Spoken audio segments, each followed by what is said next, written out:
morning, good evening, good afternoon, depending on when and where you're watching us from. My name is Maina Lushesha. I call myself a son of the soil. I am the finance and marketing manager at Wachira Speaks. I am a lover of the African continent and I am a lover of knowledge. I'd like to first of all start by thanking our returning subscribers for always being there and extending a warm welcome to all of you who have come here for the first time. Tonight, I want to promise you that we will have a very interesting discussion. With me, I have two very brilliant panelists whom I've interacted with, and I'm sure you'll enjoy what they have to say. So earlier or in the weeks prior, we have been talking about a personal development program done in partnership between Wachira Speaks and the classroom outside. So today is like the day when the road meets the rubber. We want to have this live discussion to just give you a brief snippet of what this program will be about. And joining me tonight in studio is one Miss Elishiba Msengeti. Miss Elishiba has a lot of qualifications. I was going through her bio and I was shocked. First of all, she's a leadership trainer, she's a moderator, she's a writer, she's a programs manager at Kengen, and the list goes on and on and on. Trust me, I'm not lying to you. And she's someone you admire. Elishiba holds a bachelor's degree in um, International Relations and Africana Studies from Wellesley University. For those of you who don't know, that is somewhere in the United States. I know you guys have heard of Kenyatta University, but she studied abroad and she's proud of it, very proud of it. And she also holds a master's degree in women governance and leadership from the very great University of Nairobi. Apart from that, she enjoys emceeing during her free time. She also enjoys blogging and just talking. She enjoys storytelling. She's someone who likes expressing herself. And she's also a mother of two. And we are very glad to have you here, Elishiba. We can't wait to hear what you have in store for us. And now, they say ladies first, and now to the gentleman, the very great gentleman to the left of your screens. He's one Mr. Tadhi Wachira. Wachira, I'd like to call you a son of the soil, someone who understands the value of being African and is very proud of being African. Wachira is also learned in the same manner Elishiba is learned. You can see this panel is full of people who I think have gone to school. Wachira holds a bachelor's degree in political science and philosophy from the very prestigious Kenyatta University, and he's currently doing his master's in philosophy. And in his master's, he's focusing on African philosophy. And like I said before, he likes Africa and everything about Africa. So that's why he's focusing on African philosophy in his master's. Apart from that, he's also a leadership coach, a certified leadership coach. I beg your pardon. And apart from that, he also does team building.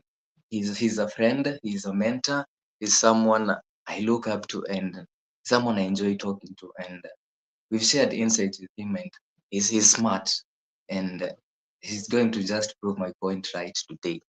Yeah, that was a brief introduction of our panelists. Like I said, I've interacted with them, I've shared with their knowledge, and I know this what they speak of. I know the power they possess within their tongues. And they say I might not have said anything. So if there's anything that you feel was left out, feel free to chime in and say, maybe you didn't say I hold a bachelor's in so and so and so. You didn't say I hold a certificate on so and so.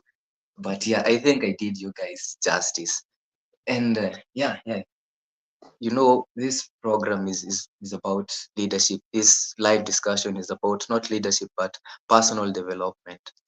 And personally, for me, I believe you cannot speak of what you don't possess. You cannot speak of something that you don't know of or something that does not exist within you. So I'd like our panelists to just maybe briefly tell us what personal development means to them, and if at all in their lives or throughout their life they've seen personal development being embodied in their journeys. The lady and the gentleman, whoever of you feels like they will go first. I don't want to say ladies first or gents first. Whoever of you feels like will go first, kindly take the stage.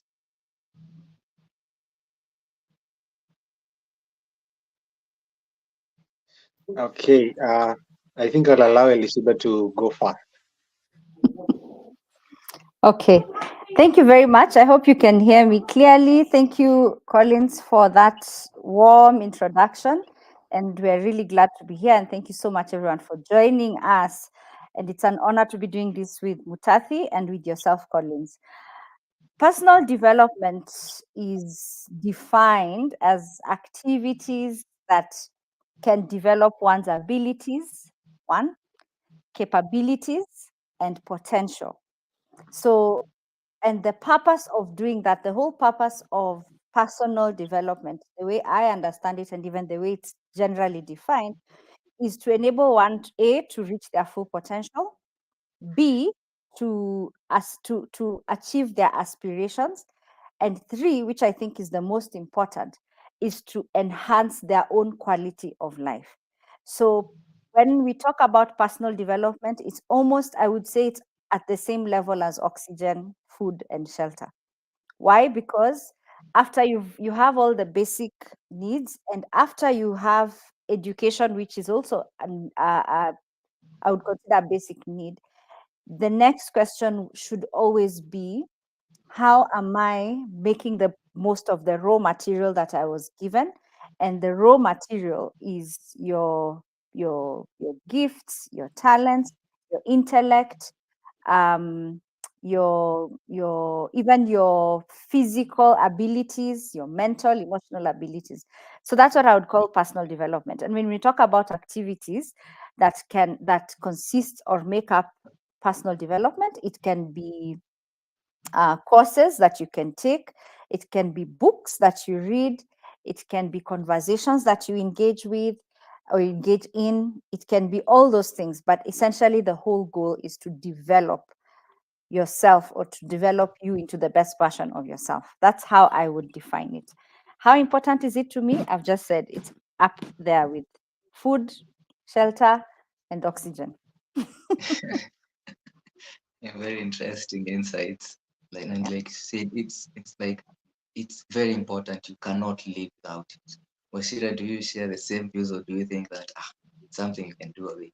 Why do I have to concern You myself? definitely cannot do away with a basic need minor. It's the same way you can't do away with food. I think it's also not wise for anybody to do away with a personal development. To me, personal development is a journey. It's a journey of let me say it's a journey of becoming.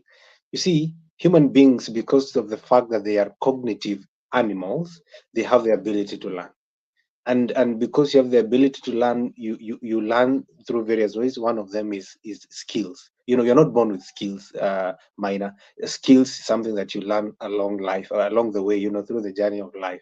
So what now you get to realize is that a skill is always improved when it is practiced. A skill can be, you gain a skill. For example, like driving a car, you're not born knowing how to drive a car. You start driving a car, and then you get used to it, and you keep on improving and improving. So it is the same way for personal development. For me, it is a journey, it is a process, because obviously as human beings we are in that process of always learning, always developing new skills. Why? To make ourselves better. So for me, personal development is very key and pivotal for any human being, because they should be, I think, this is my strong point, but they should be aiming to make themselves better. So for anybody out there who is in that journey of just improving themselves, I want to be better than I was yesterday, personal development should be one of the key ways to be able to do that. And just as Elishib has put it, personal development is in various ways, is in the activities that somebody does, in the actions that somebody partakes in. Personally, I've been a beneficiary of different personal development skills, and let me tell you, minor. I have enjoyed it. I'm always learning, and I love it. Every time I think I'm always becoming better, even from the simple things such as communication. Elishiba teaches me some things in communication. I realize, I think I'm becoming better. So then why should you tell me personal development is not an important thing? It is, mine. Yeah, indeed it is, and it's very interesting that all of you liken it to food. It just goes to show how important food is to you guys, and to me also. And I've heard from you that it's a journey. It's a journey of becoming. You're not yet there, but you acknowledge that you're not yet there and you're going there. And talking about a journey of becoming and this personal development, we tell our viewers that we want them to teach them to lead self, lead others, and like become at the top of the top. So Wachira, I understand you have been in certain spaces where you hold a leadership position, or you've been in circles where you've been a leader. And some of the people who responded to our questionnaires were asking what is required of a leader, because not just anybody can be a leader. What do you think is the point that sets that leader apart? And what do you feel like you personally embody that helps you in this leadership journey for you? Because a lot of us can say you're leaders, but you're not some of them are not leaders worth following. So I believe you are a leader worth following. So in your eyes, what have you done to set yourself apart in this, like, personal development for you? What have you done to make yourself a leader worth following? What qualities have you embodied, and what is required of you to be a good leader? Yeah, thank you for that, Mina. I think you have put it quite well. We have been in various, leadership spaces. We have also experienced bad leaders. We have also experienced good leaders. But for me personally, I think you have put it quite well. Is always asking myself, am I a leader worth following? I can claim I'm a leader for whatever positions that I hold, or whatever places that I'm in. But am I a leader really worth following? If I put myself on the other side, that I'm the one being led by myself. Will I really want that? Will I love that experience? So that is the first thing that I normally like to employ myself. Which is, it's like, we can say, it's you put yourself on the other side and ask yourself that question. For me, that is really really important, because you cannot want to do to other people what you know what you lot like, you get that understanding. And another thing, in this spirit of becoming a leader worth following, minor, what I can tell you for free is this: in philosophy we say ex nihil nihilo fit. That means from nothing nothing comes, or in other words, I can plainly put it, you cannot give what you do not have. You see, as a leader, ask yourself, what are you giving, what are you serving, as to the people that you're leading. So first of all, you have to make sure that you yourself, you are not preaching water and then you're drinking wine. In biblical terms, you should preach water and drink water, or the other one, depending on which one you prefer. So you see, for me, that is, for leadership, it starts from a personal perspective. And that's why here we are talking about leading self. It starts from you, it starts with you, it starts by you. I don't know how else I can put, but for me, that's the best way I think I've been practicing, and I've been trying to, become a better leader worth following. I'm not sure if Madam Elishiba shares the same insights with me. I would also like to hear how she she views that. Indeed, indeed. And before she gives her response, I can see comments are already coming in. I can see Jeff Miner saying 100, 100.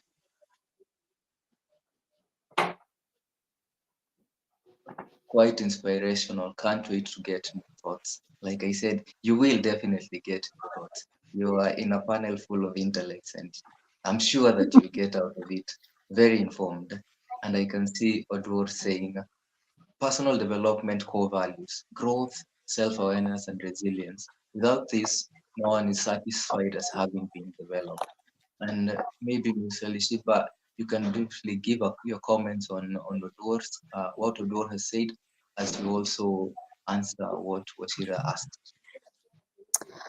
Thanks, Baina. I agree with the comment from Odora about personal development comprising of growth, self-awareness, and resilience. I would say it should start with self-awareness, of course, but I would add something else, that is self-efficacy. And self-efficacy is basically described as that belief that you can actually enhance your capabilities. And I think a lot of us throw around the word self-awareness, which is understanding yourself, knowing your weaknesses, knowing your strengths. But I would say the next level is, because some of us, many people, stop at the weaknesses, and unfortunately, we come from an education system that probably praises certain traits and certain strengths and really puts other traits or values. And so a lot of people have unfortunately internalized that. And so you believe that if I got, I don't know, a D in KCSE, that's all I could have done. And so for me, the whole idea about personal development is you have to also have the belief that you can grow, that you can change. And I'll go further and say to Mutathi's point that you can be a leader and you're not a good leader, but you can become a good leader. And I think that's the whole point, that I don't think there's anything that is cast in stone, but you have to have the willingness and the awareness that you can change, that you can become a new person every day. And then there's a word that has been used there, that only then can one be certified as having personal development. And I know this, I mean, our context is Kenya, and I know we've been joined maybe by people from across the world. I know there are people joining us from South Africa. I want to acknowledge them. But in Kenya in particular, and I would say maybe in Africa, we have also this craze of certificates. Like, if I don't have a certificate, I have not done it. But I would say the converse is also true. There are a lot of people with certificates sitting somewhere in a shelf or maybe even framed somewhere, but the skill that they gained through those certificates is completely lacking. And so I would also move away from the certification. It's good, of course, especially in a professional context, it's good to be certified. It gives you validation. But I would say that we should also not consider that personal development is only something that has to be, there's a stamp somewhere, there's somebody who handed me a certificate. In some cases, there is personal development that is happening intentionally that is not even certified by anybody. It is the evidence of it is in how you change, how you grow, how you become a better leader, a better human. Yeah, indeed, indeed. Thank you for that. And I heard you mention something to do with certificates, and it's something that I've personally seen. Sometimes when you get out of school, they tell you that go to school, study a good course, and then you get a good job. Then you get out there into the job market, you see that you need 5 years of experience, even though you've just gotten out of campus. And I was going through your bio, and I must say I was very impressed because you've done a lot. You've grown a lot throughout your career. And so to these young people who are now asking themselves, I have just gotten out of school and I'm trying to advance my career, even though the job market might look like it's very hard to navigate. What do I do? How do I set myself apart? What do I do such that in case any opportunity comes up, I'll be the first one to come to mind? And perhaps as you're also telling us on that, you can also tell us what you did that set you apart to such a point that I myself admire what you've done that much. What did you do that made you who you are today in terms of career growth and progression? So without like tearing up, Mina, I'd start by saying that I was very fortunate. Let me start with that. I was very fortunate, but I also probably learned from a very young age that there is value in hard work. And I also know, and I say this truthfully, that there are people who've worked way harder than I have, who have not had the opportunities that I have had. And that's why I'm saying part of it has just been favor and good fortune and blessings. But the other side of it is what I would say I was able to do, and not just by myself, but with the help of mentors and also even my family.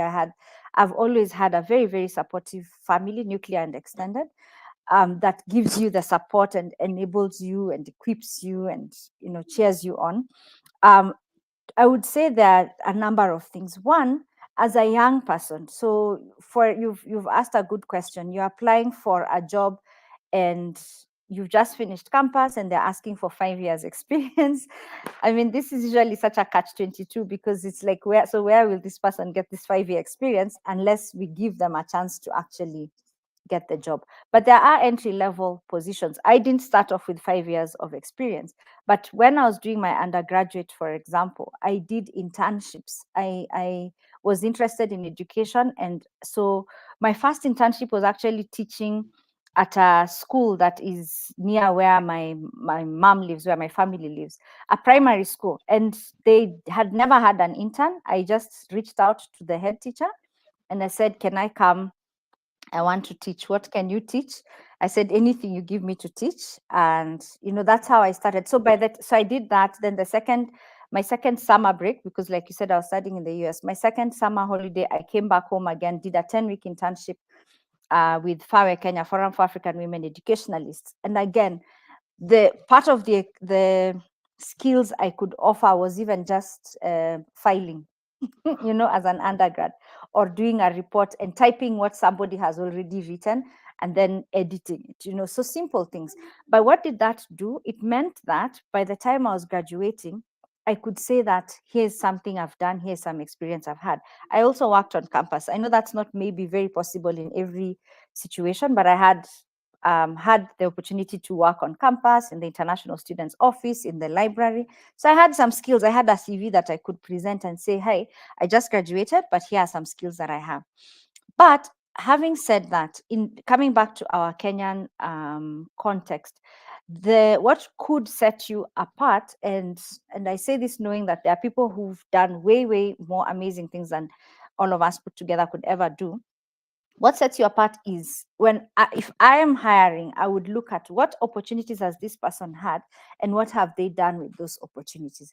So if you tell me you've been at Kenyatta University, what else have you been doing at Kenyatta University other than your degree? Have you been involved in any student associations? Have you been doing any kind of volunteer work? So you've written there in your CV that you enjoy blogging. Where is the blog? Can we see the blog? So it's just real, like tangible evidence. If you've done some kind of volunteer work, get somebody to write at the end of your 3 months of volunteering, singing, where you went singing, I don't know, for old people in an old people's home. Ask the supervisor of that place, can they write something for you to say, Maina or Lushishia was really good at encouraging elderly citizens. I mean, that is something. It will set you apart from someone who just comes and says, here's my degree, I got a great, GPA, but that's all I did when I was on campus. So that would be what I would say can set you apart, and that's with regards to maybe education. But as you also continue with your career outs, I guess it's even when you do get that job, what else are you doing even within that job? Are you taking, now there's so many courses online, are you advancing that? Are you doing anything? I'm constantly seeing, if you're on LinkedIn, I hope all of you are, people are constantly writing there. I am thrilled to announce that, I don't know, I have which certification. They're doing it for free. They're doing it in their free hours. Kuliko kusikiza Kazeze Kavove on TikTok all the time. Yeah. Amen. Kazeze Kavove. Thank Back to you, Maina. Or I don't know if Mutati wants to add anything. Allow me to indulge Maya also on that. I remember, I don't know if our friend, I've seen Igusa is on the show from Tanzania. I don't know if they know this song. So many vijana kisha mtie bidii. You know that song, eh? Mwisho wa kusoma. So, let me give you a story. Today we were with Maina somewhere in Nairobi town, and I had a really nice interaction out of the blues. As we were walking in a certain building, I really love galleries, and artwork. So I told him, let us enter, let us just go and view something, let us go and view this, and then I enter, and then there is two ladies that I meet there. One tells me, hold on, hold on, I have definitely seen you somewhere. And I asked where, now it's that interrogation where you get to ask, where did you see me? Well, or you are confusing me for another person. So actually we talk with her, and then I realized, oh, we met in KU, in Kenyatta University. That's where we met. But now that's not the story that I want to share with you. After we have talked for some time, she told me this. There's a friend of mine from the University of Nairobi. I don't know if you guys doing whatever you do can be able to connect her with this and this and this. And she said, she's my best friend, and I really will have like, I really will like if she, she gets up, if you can be able to connect her in any manner. And I said, it's okay. And I asked her, what about you? Because it took my interest that she's really fighting for her friend. And I asked her, what about you yourself? She said, for me, I'm okay. And I asked her, tell me about that. Now, this is where this makes sense to our conversation. She told me, you know what? Me, since I was in first year, I was doing something. I was working. By the time I was in fourth year, I knew whatever I'm doing. I had the experience. So even when I in my CV, I already can write comfortably without not lying, that I have 4 years experience, and it's not a lie. And she said, for me right now, I already know what I want. By the time I'm done with fourth year or fifth year, depending on whatever course you're doing, I already have a sense of direction. So it's something that I've realized for this generation of ours, Maina, that uh, just borrowing from what Elishiba has said, these days you find that some different, set aside, a group of young people who engage themselves in something extra apart from just the classwork in university. They are doing this. They are finding themselves. They are doing this and that in various places. So by the time they are getting to their graduation date, they are not shocked. They already have a sense of direction of where they want to go, and I don't know if they can be able to employ that also, because that really took my interest, and it's something that I did myself. While I was in campus, I used to try and get myself into spaces where, and I think I would have benefited. So by the time I was like getting to graduation, is now like not a shock, but I understand that happens to so many of us. That you 4 years gone so fast. By the time you are done with the fourth year, you are seated in the graduation square, and you're just wondering, what am I going to do next? So I think one of the ways for people who are still in campus, first year, second year, third year, they can be doing something. They try to do something that they think is in line with what they will want at the end of the day to do. Like volunteering, I did a lot of volunteering work. So by the time you're getting to provide your CV, at least it speaks to somebody. Because I went somewhere and somebody told me, now I've read your CV, but I want a CV that speaks to me. Tell me who you are and such kind of things. So you get to realize those answers, or you get to know such kind of answers to such kind of questions when you put yourself out there and do these things. That, because if you sit down in the class or you sit down in the house, imagine you're not going to to learn anything. In my culture, they say somebody who doesn't work or travel will only say the mother is the only person who knows how to cook. So that is my reaction to that, Minor. A very interesting quote, that one. And reading from what both of you have said, I think it just goes to show that going to school alone is not enough. It is what you do while you're there that matters at the end of the day. And I think both of you very subtly said that I don't lie on your CV. Don't say you read books while you barely have any books in your house. Don't say you volunteer while you have never done volunteering in life. And I can see the comments are still coming in thick and fast. I can see Kimani Mwangi saying, I think personal development begins in self reflection of one's strengths and weaknesses, then working on the weaknesses from a point of authority of the strengths. Very, very briefly, you'll give your thoughts on this. And then what the facilitators are saying are all worth taking home and strong building blocks for young people like me. Thank you, Clarissa Wandia. And then there's Madubi Robert saying, watching from Tana River County, following. Thank you very much, Robert, for tuning in, and we hope you get something worthwhile from this.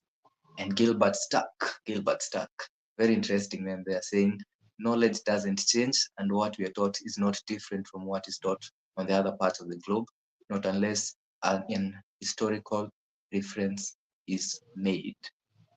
And then Gilbert Stark also says the problem is people of today use their perceptions as a universal baseline of reference when making decisions that reflect on their evaluation.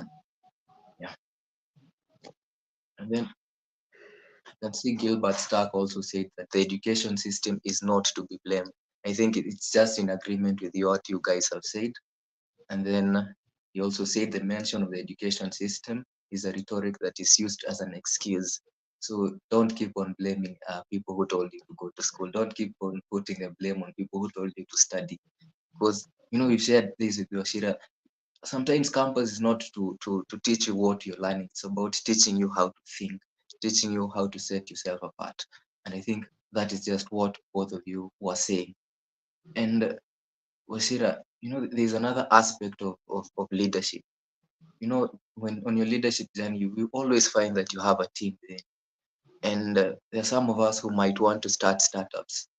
And in startups, you know that managing a startup is something that is not easy. And sometimes you have to balance between pushing your colleagues too far or not pushing them enough. And that's why you find that a lot of startups within the first 3 years, they come to a very slow and natural death.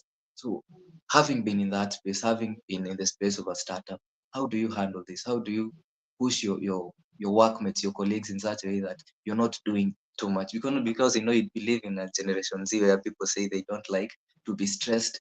They want to work in their comfort zones. They don't want to be told things that to them don't come naturally. So uh, putting in mind that you also have to be considerate. You can only push them so far. So how do you strike the balance between what will be called overworking them and then them being productive? How do you deal with that? How do you navigate these waters? Bashir? Yeah, thank you, Minor, for that. As you've said, startups in Africa or in this part of the Sahara,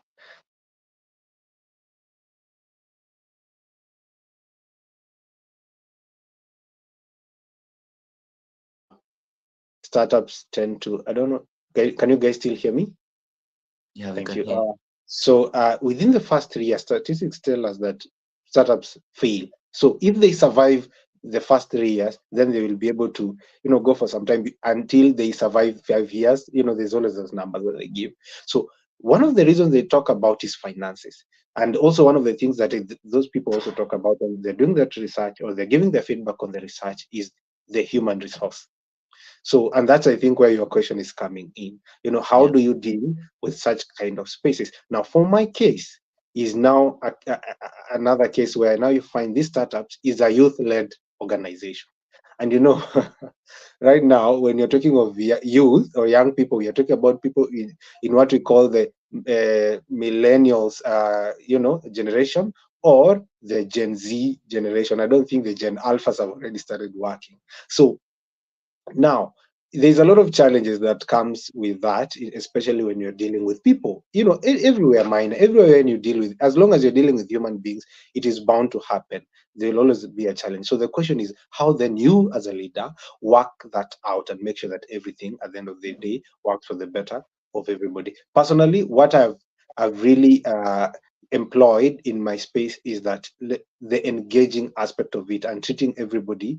I don't like leading followers. I actually personally like leading leaders. And that's something that I always look out for. That are you a leader in yourself? Are you a leader in your own right? And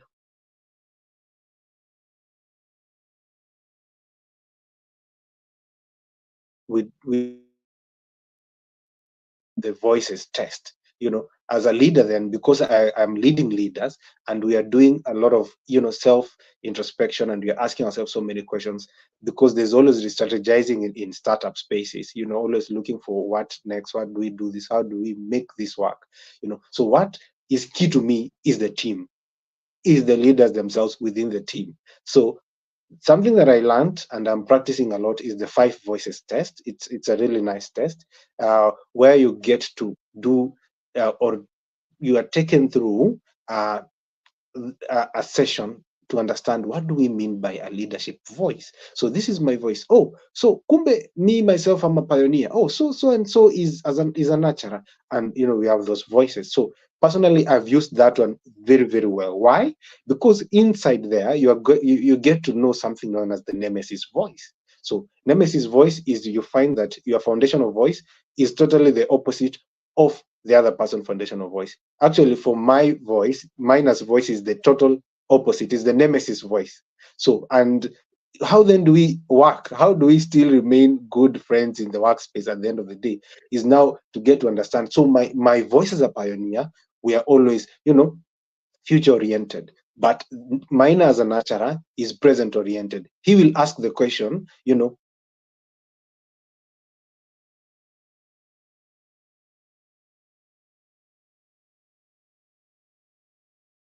next 5 years, the next 3 years, the next 2 years. So where do you strike a balance? You get to understand you as a nemesis voice. Where do you now work together? So I've made sure that people within my space have understood the concept of voices, with the leadership voices, and they have understood the nemesis voice and their nemesis voices and how they can work together so that at the end of the day we live at peace. You cannot, no man is an island. You have to work together. I think that is what I've practiced myself. Yeah. I think you spoke of understanding your team, knowing that if I tell this on this, they are likely to react this way. So Mm, in your understanding of the team, you try and curtail whatever you do to fit the people within your team. And mm, Elishiba, you might not be in a startup, but you're also in a position of leadership, and there's a team under you. And I don't know if you've experienced this, but sometimes you push people to the point that you wonder, am I now pushing these people to a point that it's now too far? Am I doing too much, or am I doing just enough, or am I doing less than was expected of me? And having if you've come to that point, how do you navigate these situations? How do you now reconcile not doing too much and doing perhaps too much? I wouldn't want to add too much to what Mutathi has already said, but I would say perhaps when you're a leader, it's also important to acknowledge the stage in which whatever you're leading is in. So, for example, if like you've mentioned, if it's a startup, the kind of skills that you need at the beginning when you're starting versus at the time when you're scaling up, for example, you'll need different skills. And I think one of the pitfalls that we have is that we and I, when I say we, it's a general we, but I would say leaders think that I am this type of leader and this should work in every situation, and 20 years later I'm still leading in the same way that I did. The president, for example, that Kenya needed in 1963 is not the same type of president that Kenya needs now. The challenges are different, the country is in a different stage. And I would say the same for any organization, and I would say the same for a startup. And I dare say the same even for these organizations where we volunteer to lead. I happen to be a leader, secretary of my estate association, and we formed the association was formed actually even before I joined. And at that time, what was very important was leaders who could convince people that we need to have an association. Just that, like, this is why we need to have this. It's for our own good. I've come in as a second generation, quote unquote, of those leaders. Now, people have agreed that they need an association. My role now is to ensure that we keep them in the association, that the money that they're paying as service charge, they're seeing the value for it. We've just seen massive rains this week in Kenya, and I'm guessing maybe in other parts of Africa as well. Because of that person joining us from Tana River, Yani, I don't know how it's going down there, because I'm sure the rivers have like burst their banks, and I hope you're okay. But the leadership that is now required of us as a committee, for example, in the estate, is how do we deal with this emergency that has happened? And so I need to be, as a leader, I need to be able to think quickly, to be solution oriented. And this is not the time to be convincing people of why they should be in the association. This is the time to be saying, guys, this is the solution. This is we're going to fundraise, and we're going to, I don't know, pour soil somewhere so that we can prevent floods. Something like that. So all this to say that the leadership that is required, or the type of leadership that is required of anybody, has to be commensurate with the stage which whatever group or people they're leading is in. And then you have to have that awareness and cognizance to be able to then adjust. You cannot, even as a parent, by the way you parented and I say this as a parent, the way I parented my children when they were 2-3 years old, where we are forcing people to eat, and it's different from when they become teenagers, where now it's a different skill set altogether that is required at that point. Yeah. And parenting is a form of leadership. Indeed, it is. Thank you for that. And I can see comments still coming. Um, I can see uh, Susan saying, yes, I'm acknowledging from South Africa all the way. following and learning from Mpangeni, South Africa. And then there's someone, Imelda Onyango, saying, powerful conversation, learning a lot from the facilitators. And you know, you said there's someone who's joined us from Tanarifa, even though there are floods there. And Yeah. I thought of that meme that goes around of the maths teacher, that the maths teacher will make it to school no matter what. Even if he has to swim to get to school, he'll make it no matter what. And we'd like to thank him once again for taking his time and coming to our show. And Mhm. you know, Elishiba, you've made mention of, you've been talking about these relationships in a business sense, in the sense of leadership. But we live in a generation where even the basic relationships, friendships, romantic relationships do not come easily to us. Because if you ask people of their status, some people say they are single, and some are married, and some for them they can explain. Meaning it's something that, especially for a lot of young people, they don't understand fully. It's something that escapes us. We have not learned how to build these relationships first of all, and how to maintain these relationships again. So I believe you're a voice of authority on this because you also coach on this. How do we now maintain your relationships? Because it might look easy, but for people, if you don't ask people out here, it's not easy. Sometimes you ask people their relationship status, and then they say, "Well," because it's not easy. So how do you build this relationship? Be they personal, be they romantic, be they uh, uh, not romantic, be they platonic relationship? How do you maintain these relationships and ensure that they thrive despite the challenges that come therein? Mine, I don't know if I can say I'm a voice of authority. I'd say I'm a voice of experience.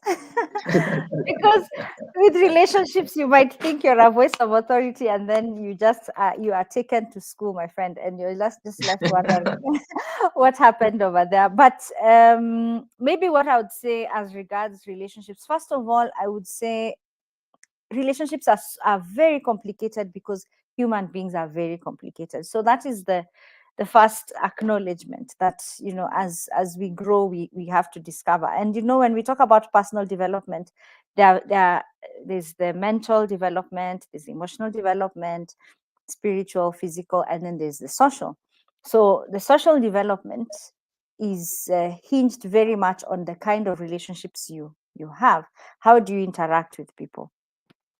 I think we are living in a generation that is becoming more and more self-centered, and I dare say maybe even selfish a little bit. And what makes the relationships very hard to succeed is because people are not as willing to go the extra mile and to meet midway. Everybody is thinking of what's in it for me, and the minute it becomes uncomfortable, again we are living in a generation that doesn't like discomfort.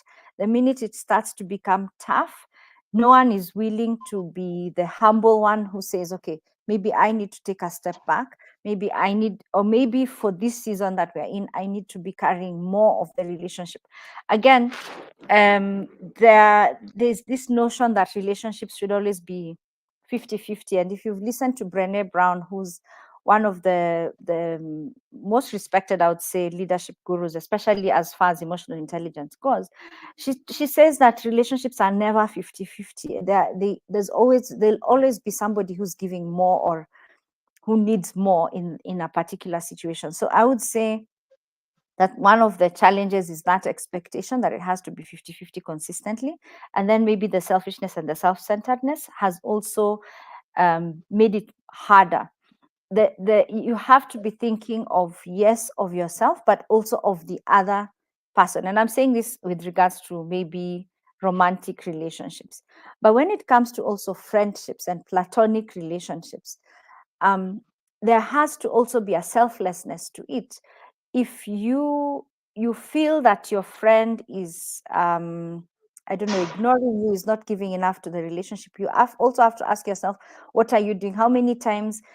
Are you reaching out to them, or is it you just expecting that they do stuff for you, they reach out to you, they help you, they support you, they give you a shoulder to lean on? There has to be some level of reciprocity, and that is a lesson that I have learned, I would say, quite late in my adult life, as far as friendships, are concerned, that there needs to be as much effort as I maybe am even putting in my relationships, is in my marriage, for example, in my relationship with my siblings, and my relatives. And then so other than friendships, there's also your relationships with like your relatives, and here it becomes very complicated. These are people that you did not choose. You were just born, you found them. They're your relatives. You don't have a choice. But here's what I'll say. This is what I have discovered. Your relatives, your cousins, your aunts, uncles, your siblings, your parents, can be such a source of social support for you if you allow it, and if you build those relationships. Let me tell you something. With this era of WhatsApp, for example, you've seen it. When somebody dies, first, what do? We form a WhatsApp group. Then, what is the next thing? Phone number for the treasurer. Then you send your contribution, and that's it. You're not building a relationship there. Have you visited the person? This person you've been told is undergoing, I don't know, surgery. Visit them, call, nurture those relationships, because that's part of personal development. We exist to coexist, and I feel that we miss a lot of opportunities, actually, when we think we can substitute some of that human contact and the human effort that is required. We miss an opportunity to grow and even to become better. Going back to our description of what personal development is that you're enhancing your capabilities and your potential. So we miss a lot of those opportunities. Same for colleagues. I was once quoted, and maybe not misquoted, but quoted as saying, your colleagues are not your friends. And I stick to that. They're not necessarily your friends, but they can become your friends. How? By nurturing that relationship. Are you taking time to know each other?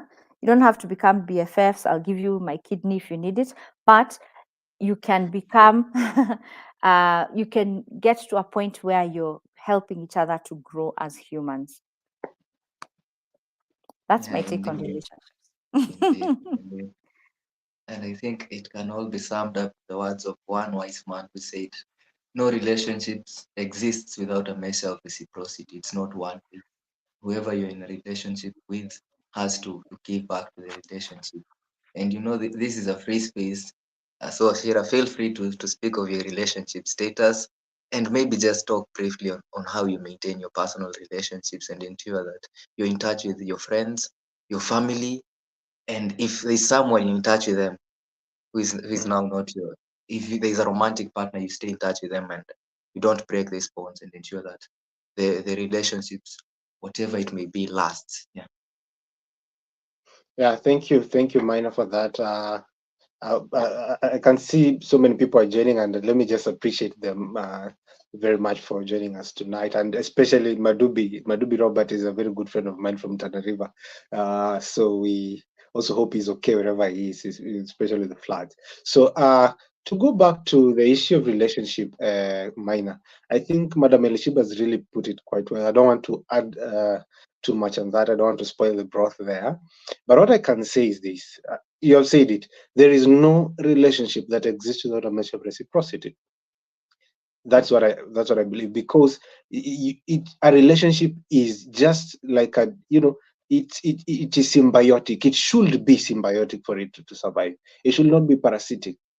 That only one person is benefiting from the relationship. No, I believe that for the relationship to work, both the parties or whatever parties that are involved, they should actually be involved.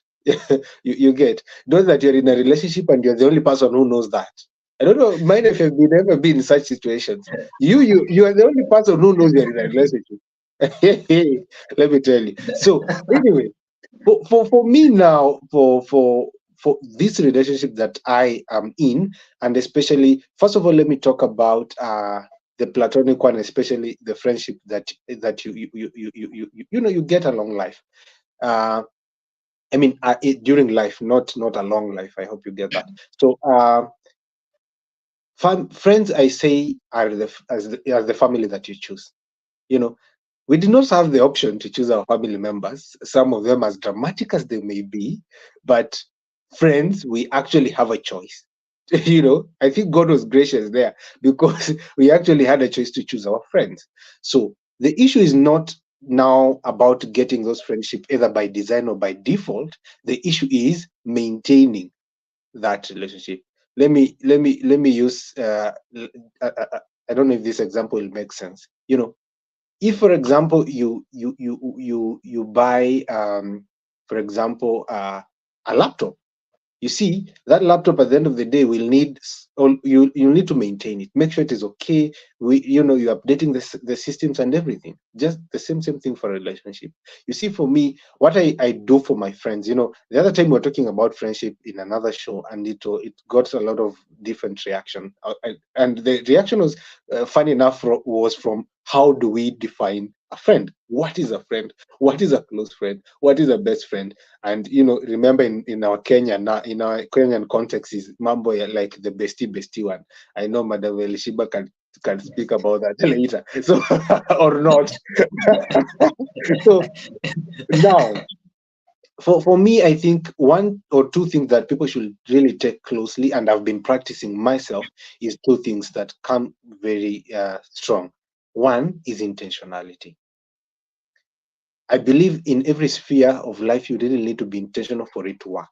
And even for a relationship, whatever type of that relationship that it may be, you really need to be intentional, even with your friends. You can't say, minor, that you're somebody's friend. According to me, you're saying you're somebody's friend and you don't know how they're doing.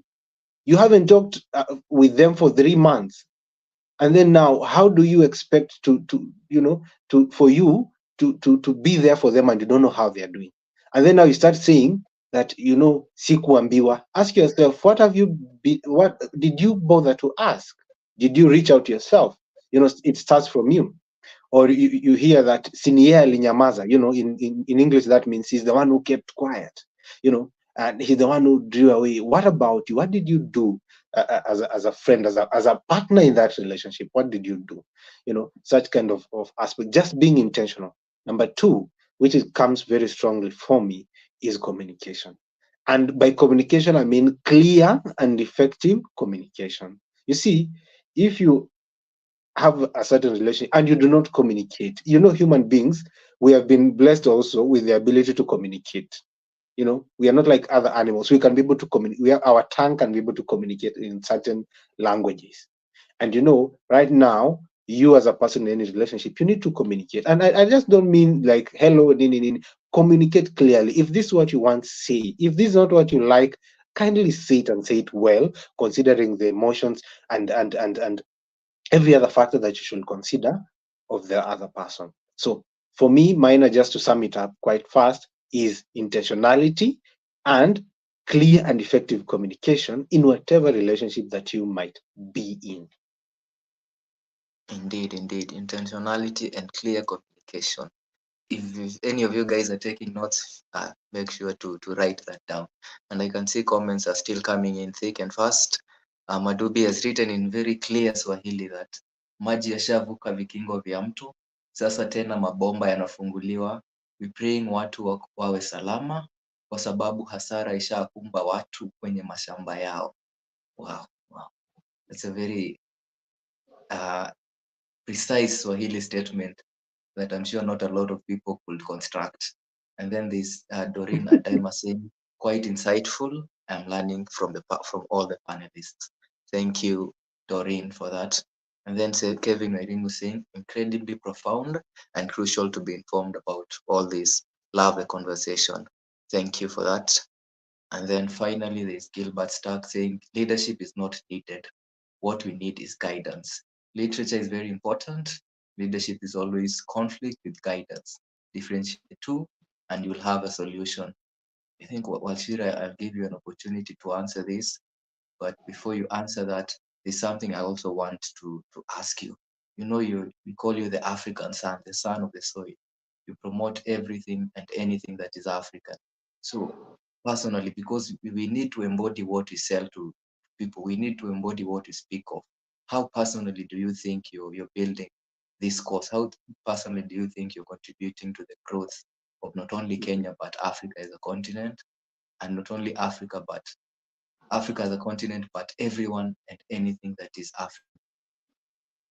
Yeah, so thank you, Mina. I think Gilbert's comment is really not a question, but just a statement, and allow me to leave it at that. Let me say this in relation to what you've asked about African philosophy and the Africanacity. You use different words for that because I don't think English developed a word for that.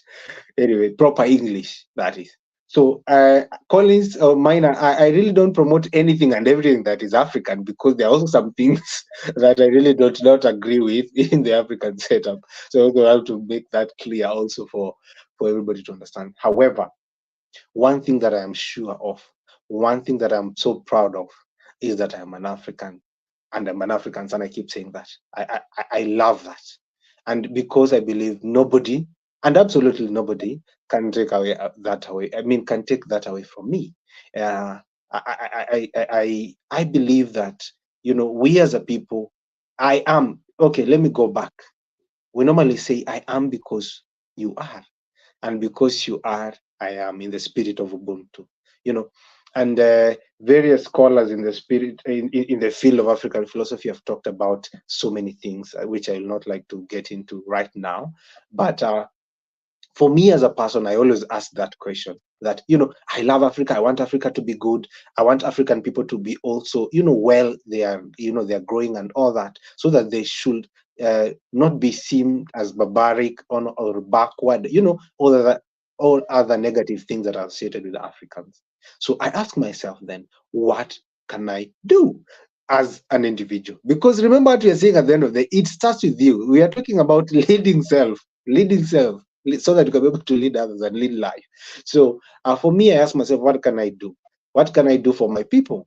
What can I do, to make Africa a better place for the generations that will come after us? So for me, it starts at a very, very simple place, if I can put it like that, and that is at a point of identity. You know, because one thing that we are failing to acknowledge, we as Africans or human beings at the end of the day, is the power of identity. Like how you do identify yourself. And I believe for me as an African, the way I identify myself as an African is really, really important. It's really key. It speaks to so many other things or anything else that I will say. Even you remember just the way you introduce yourself. Experts in communication or people who know much about public speaking and communication can tell you that there's that attraction that you get from that. And now, for me, what I've chosen to talk about, I mean, to start with as the starting or the building block of that, doing something for my African people and for the continent of Africa as a whole, is to remind them and tell them that hey, it is okay for you to be an African. You know, it is okay for you to identify yourself with the name that that it was given to you, whether you think it sounds funny, whether you think people will laugh at you. It is okay. You know why? Because that is your name, and there is power in that name. What you should do, therefore, is ask. Especially many people, not only young people, but even older people in Africa, they have lived for a very long time, and you'll be shocked, and they do not know the meaning of their name. Can you imagine, Mina? I know that for a fact. So I ask them then, tell me, who are you? Obviously, part of that answer comes with the name when somebody tells you who they are. So for me, what I've chosen to do is to tell that our African people, it just starts from that simple, what I call the impetus of the African identity. That that African identity that you have, that is yours, or in other words, we say nobody can tunya you, can really make your life a little bit easy. Why? Because talk of the people who are there before us.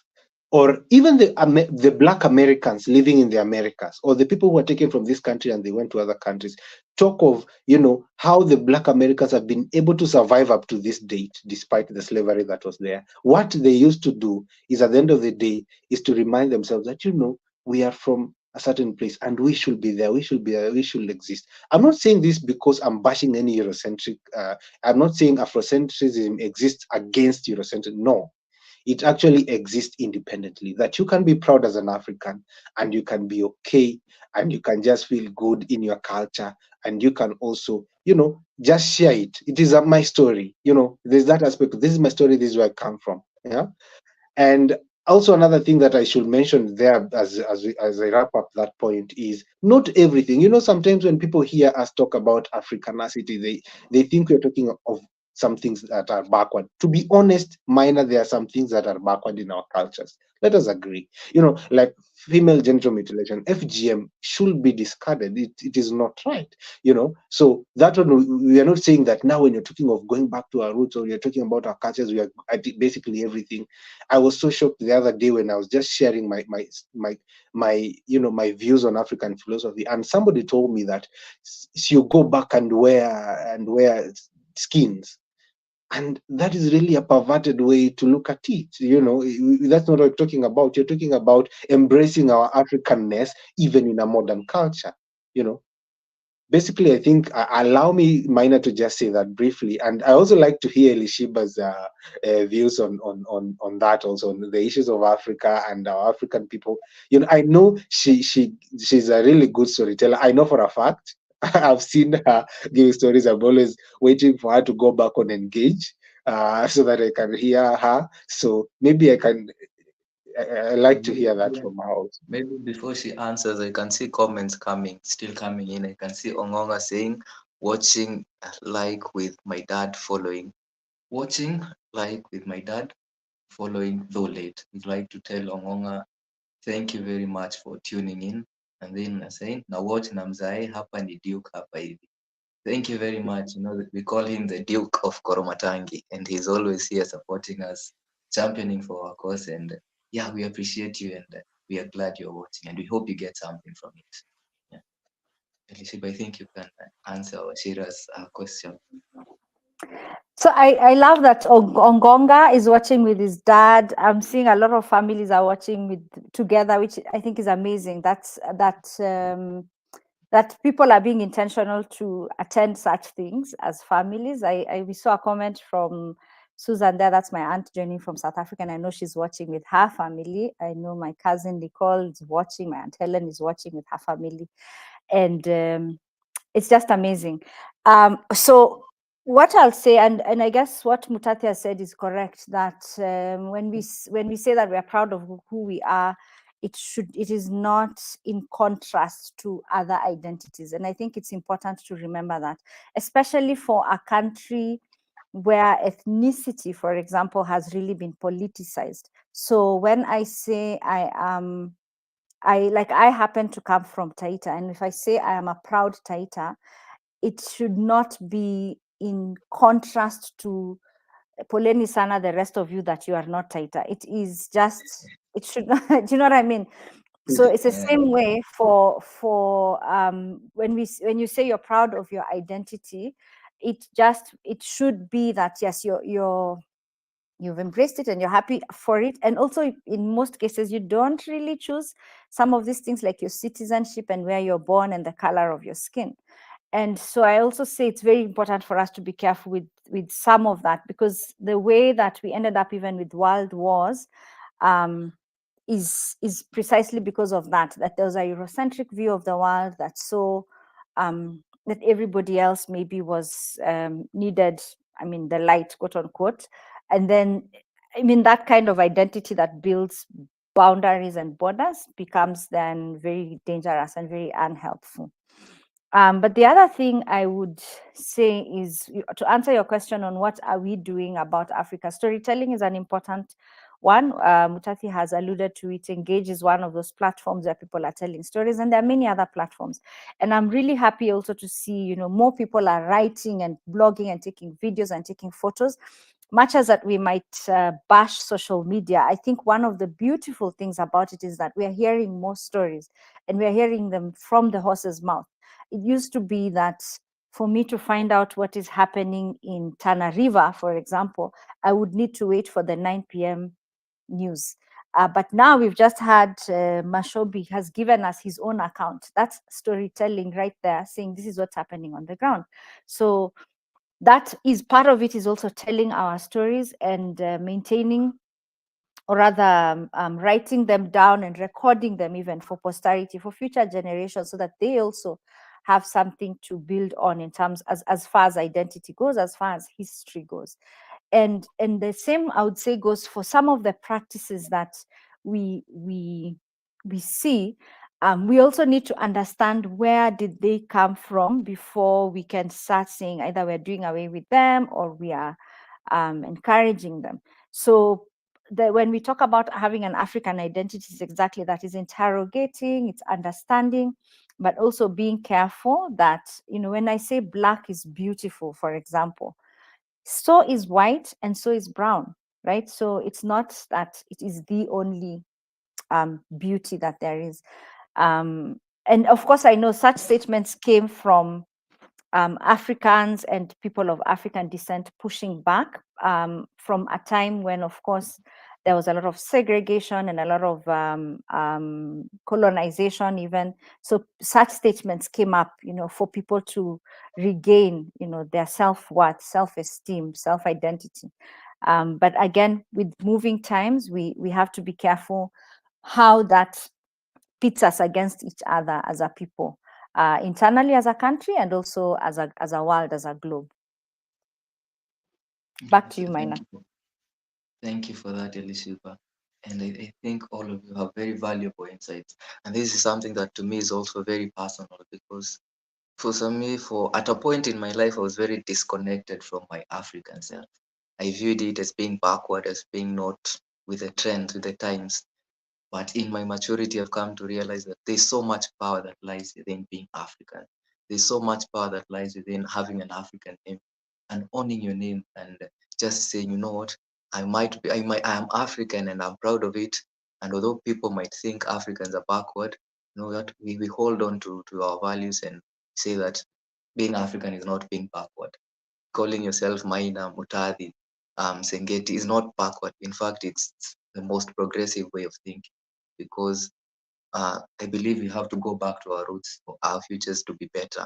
And sometimes you think of the issues that are ailing Africa.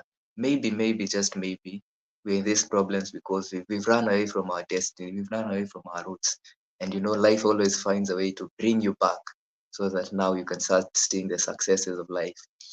And yeah, so it's something that is very personal to me, and it's something that I believe we should all champion, identifying as being African and loving our Africanness and our Africanacity. And now, as we're wrapping up, in this journey of development, you always have there's always a goal in mind. You always have to reach somewhere. And sometimes there's a disconnect, because for some people the end justifies the means. They can do whatever to get to that higher position of authority or that higher position of power. They can go to the point of even losing friendships to get to that position of power. They can go to the point of belittling or doing what is not right by the eyes of others to get to that position of power. And maybe, Elishib, I'd like to maybe hear from you. How do you balance these personal ambitions with the greater good of society? How do you ensure that even though I might want to get to this point in life, I do not get to that point in life at the expense of people within general society?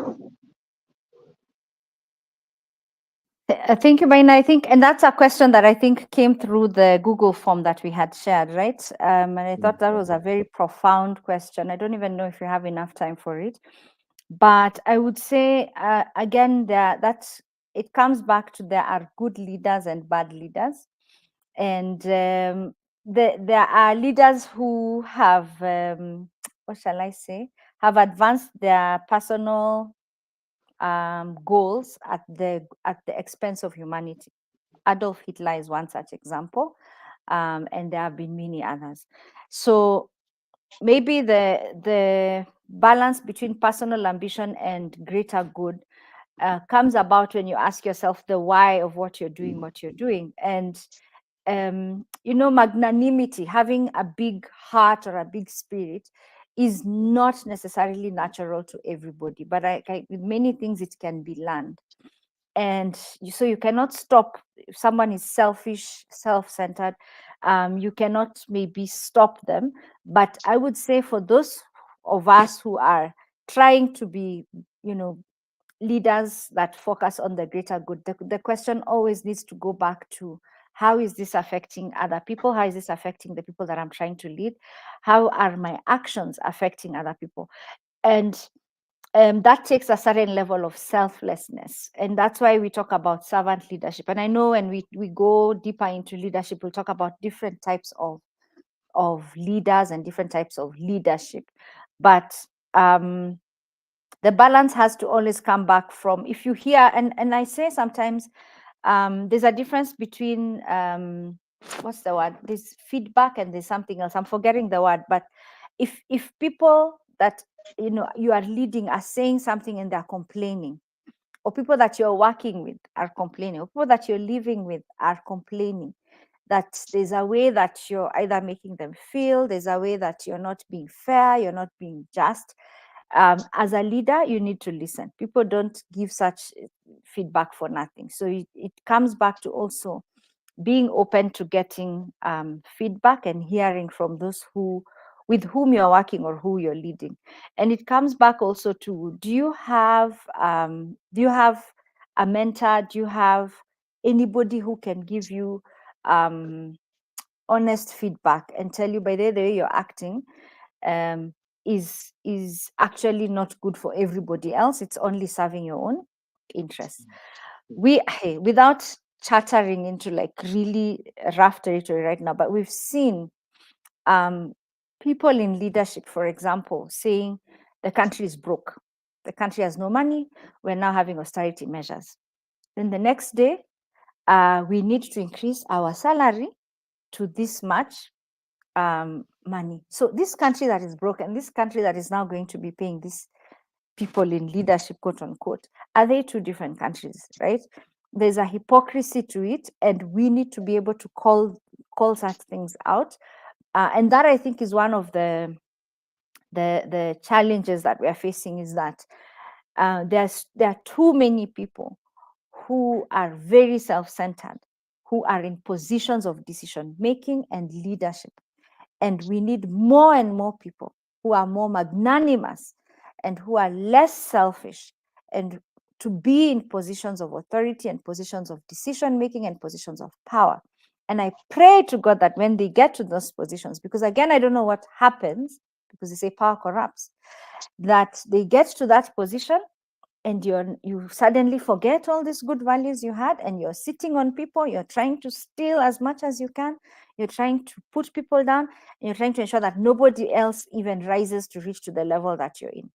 That for me is one of the tragedies of our society, and it's not new. It has been happening historically from thousands of years back, and that's why we need to keep pushing back. We need to keep talking about this. We need to keep those, if they say, and this is my last comment, maybe because I'm talking too much, but all it takes for evil to thrive is for good men and women to not say anything, to stand by and be quiet. That's what it takes for evil to thrive. When we start saying, it's not my business, I'm too small to say anything, I'm too small to make a difference, then imagine if everybody does that, then the evil, however we're going to define evil, but in this case, I'm talking about the selfishness, the corruption, the what thrives, right? So we need, as a people, we need to acknowledge our power and to be able to speak up, push back against some of these things. And if we find ourselves in a position where we are making decisions, where we can influence, where we are leading, where we are responsible for resources, then we need to do the right thing. We must. Otherwise, we are killing the whole of humanity. Indeed, indeed, indeed. And I think all of us can agree that this discussion is one that can continue. It has not come to an end, but it's something that we can go on and on and on and on. And this was just to give our viewers a snippet of what this personal development program is all about. And we can all agree that it has a lot in it, and it has a lot of very valuable things within it. And if you have been following us live or you've watched us later, if there's something you've heard and you'd like us to follow up on, and it's like something you'd like to learn in future, I think feel free to reach out to us, and we'll inform you of how this personal development program is going to work, because I myself am learning things that I didn't know. And I think it's something that I'll be very interested in. And I can see one final comment coming in from Mama saying friendship quotes. No friendship is an accident. True friendships are eternal. True friendship is never serene. And happiness is having crazy friends. I think we can all agree that. And as we wind up the show, I'd like you, Wachira and Elishiba, to now tell our viewers this was just a snippet of what is to come. I'd like you to tell our viewers what we have in store for them these coming months.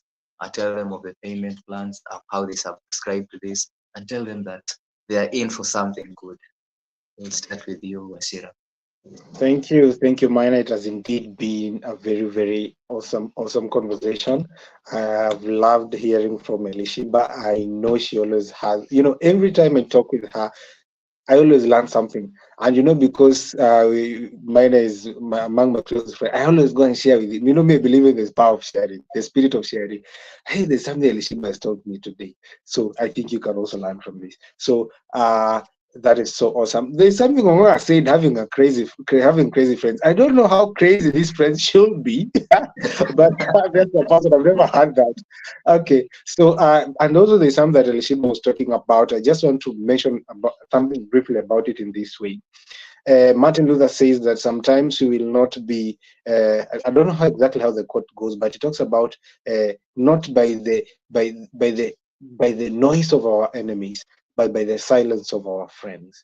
And I now want to put it in that context. It gets to a time now where the silence of the good people now it's too loud. It's too loud. And even the Bible says that okay, let me not get into the Bible so that I might be getting into another whole different arena. Either way, we are so grateful for everybody who has watched us live. And as you have seen that, because we cannot have this conversation in its entirety right now because of timing and such kind of factors, we like to inform you that we have a personal development course that we have in store for you, really, really well put together.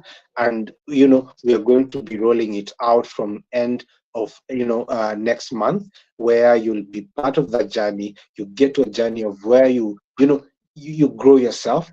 You see, I know that growth happens in uncomfortability. When you're so much comfortable, then you're not really growing.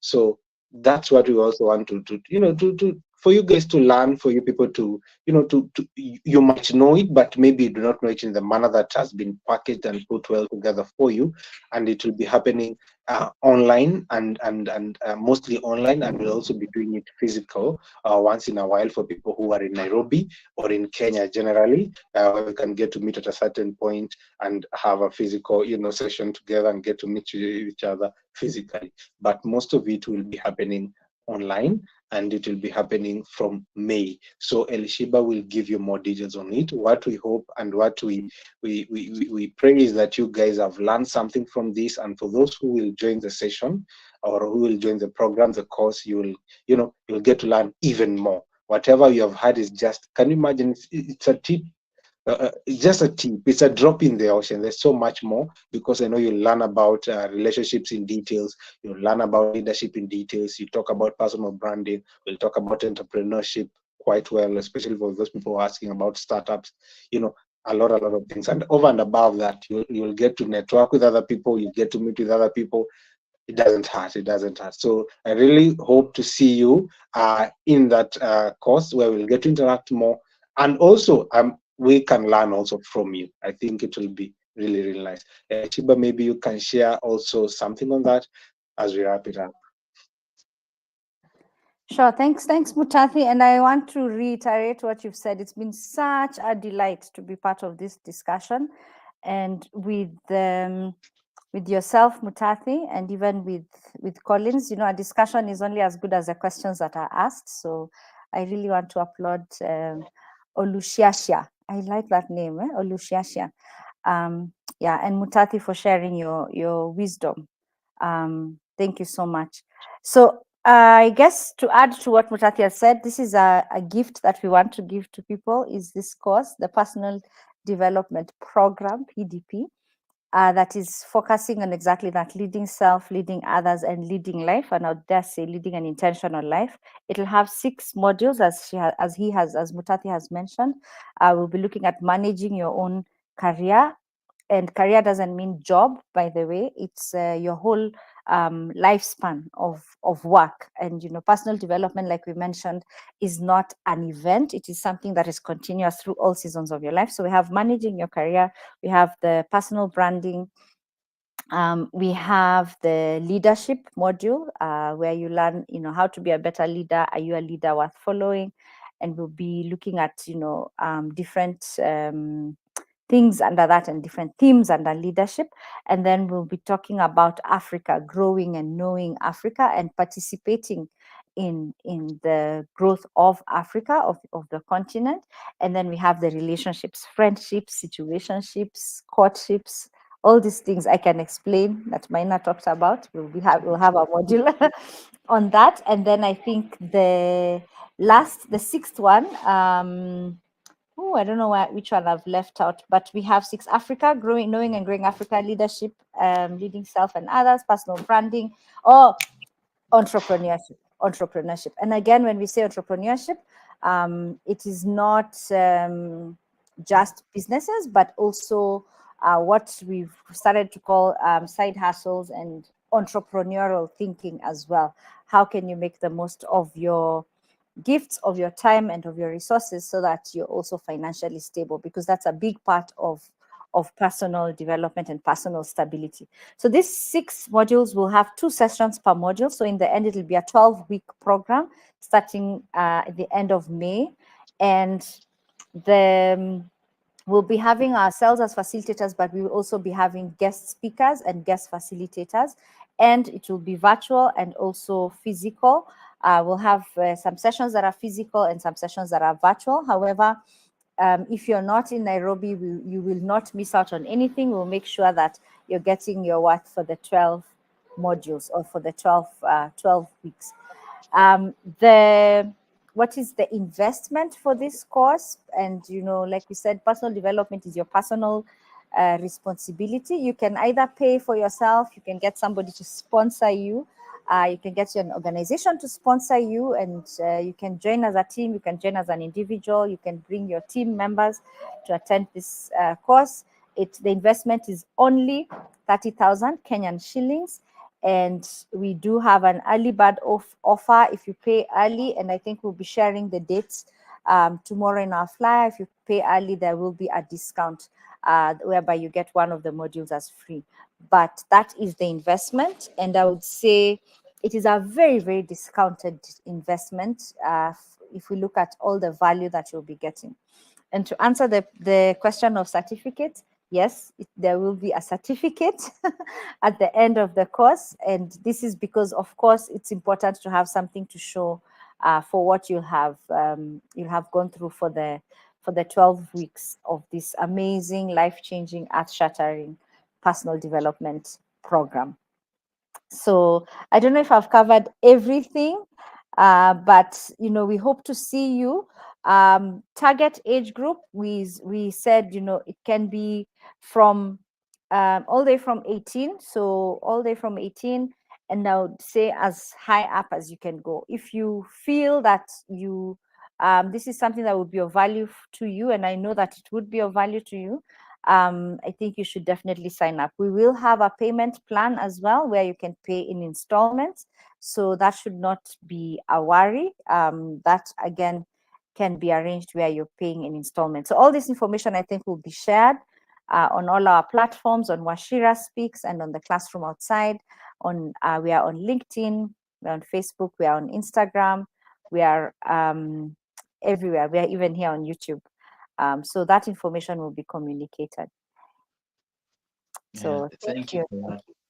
Yeah. I think I you want summed I up. want to acknowledge, sorry, I want to acknowledge Doreen Adema, who also joined. She's a former colleague of mine and a friend. When we talk about friendships, I left, we are no longer colleagues, but we are still friends. And you see, she's following me up to here. So I just wanted to mention that relationships are important.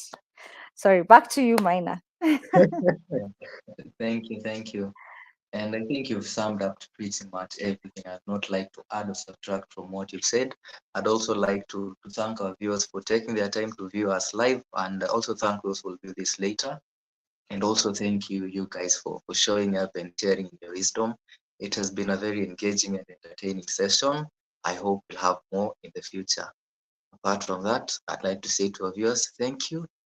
We'll meet again sometime.